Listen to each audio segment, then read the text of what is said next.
Welcome back to session 5 of the JA It's My Future curriculum. Today's activity is called On the Hunt.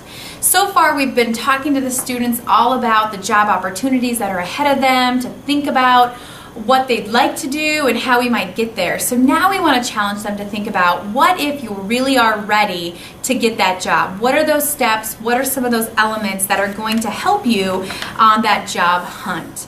So what they need for this activity is the scavenger hunt clues sheet, as well as the scavenger hunt posters. There are 5 of them.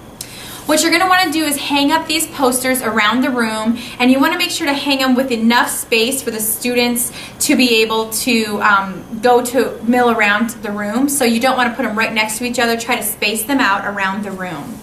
What you're going to do is start the conversation regarding how we even start a job hunt. What do we do? What are some of those elements that are going to help us get that job in the end? And so things such as finding an open position, make a job application, applying using a resume, actually having a job interview.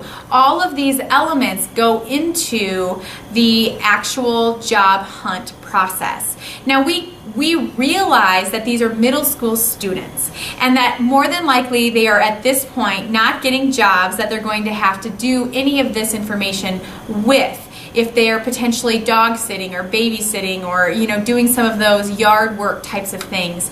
It's probably an informal process. However, it's very good for the students to consider and think about what's to come. It's also great for you to challenge the students to go home and share this information with their parents, or share this with older siblings. A lot of them might have high school siblings, and it would be a great challenge for them to share the information they've gained today with their family members.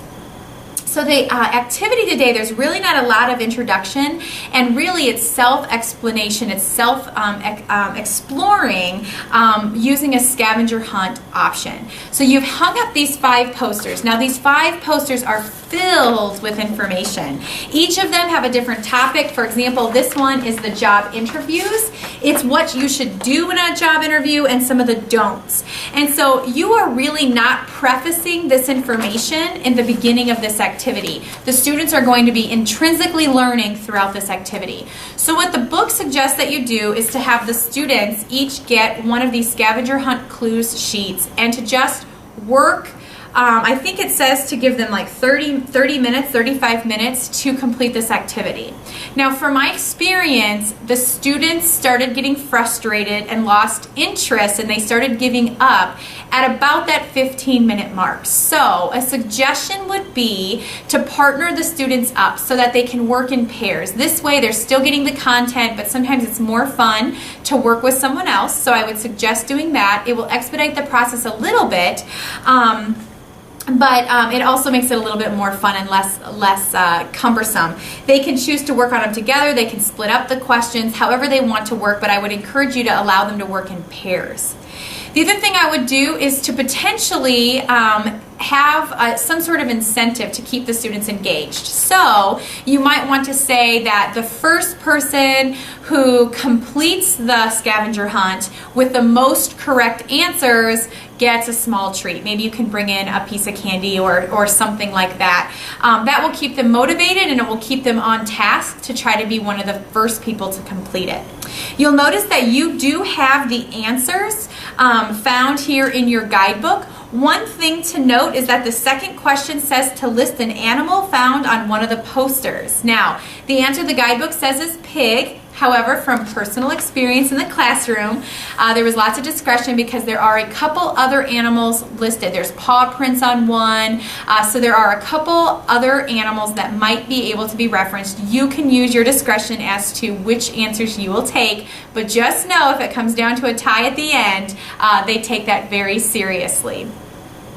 What I would encourage you to do is to potentially not allow the students to spend the full 30 minutes. Hopefully it won't take them that entire time to do this activity, but to give them 15 or so minutes to complete it. See how much they can get done. Hopefully one of your fastest groups will be done around that time. Try to select a winner. But what I would really encourage you to do is to take time at the end to go through these questions. You don't have to go through them all necessarily, every single one, but it is good to go through, provide the correct answers, but this is also an opportunity for you to provide your own personal experiences. It's for you to enhance the opportunity to get to drive home the importance of a good firm handshake, looking people in the eye, the importance of having someone proofread your resume, all of those elements that they may or may not have actually gotten out of reading the posters.